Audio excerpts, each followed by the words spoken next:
unseemly contest of the leadership of the Labour Party. Absolutely. And you know, going into the next election. But one would find it hard to imagine how you could have that election so soon to a general election. Well, I agree. And, of course, Adam was talking quite rightly about the Aznar situation, what happened in Spain. But, of course, it was left incredibly late there. And, yes, it did seem all kind of a scramble. And then, of course, in the end, Mr. Aznar's successor lost.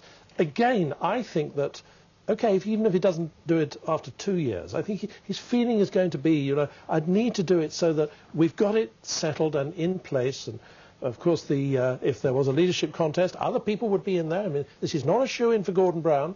Prime Minister said tonight Gordon Brown will make a good Prime Minister. There are other people around, you know, almost any of the names you want to be. There'd have to be a proper contest. The last time, it took quite a long time.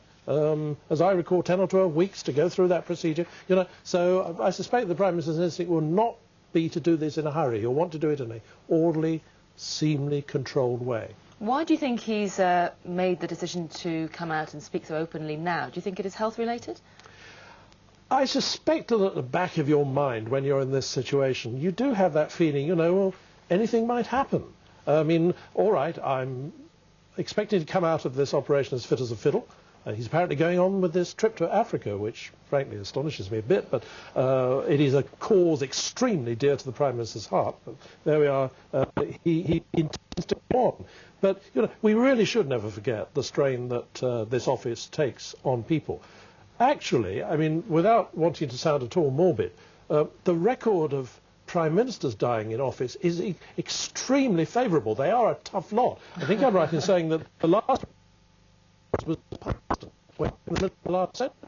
We've seen what it's done to leaders of the opposition, like Hugh Gaitskell and John Smith, of course, who was leader of the Labour Party before the Prime Minister. We've seen what happened, for example, to Anthony Eden, whose health was broken entirely by this. We saw what happened to Harold Macmillan. Harold Macmillan thought he would step down and lived, of course, to an extremely ripe old age. It is a very, very hard, tough job, not only on the man or the woman who holds it, but on the family as well. And briefly, do you think it will have taken the pressure off him? I think he will feel now that he's going to be settled in his mind, because in a way it is going to certainly reduce all this constant speculation about would Gordon Brown take over before the election. Now, that was never really on the cards anyway.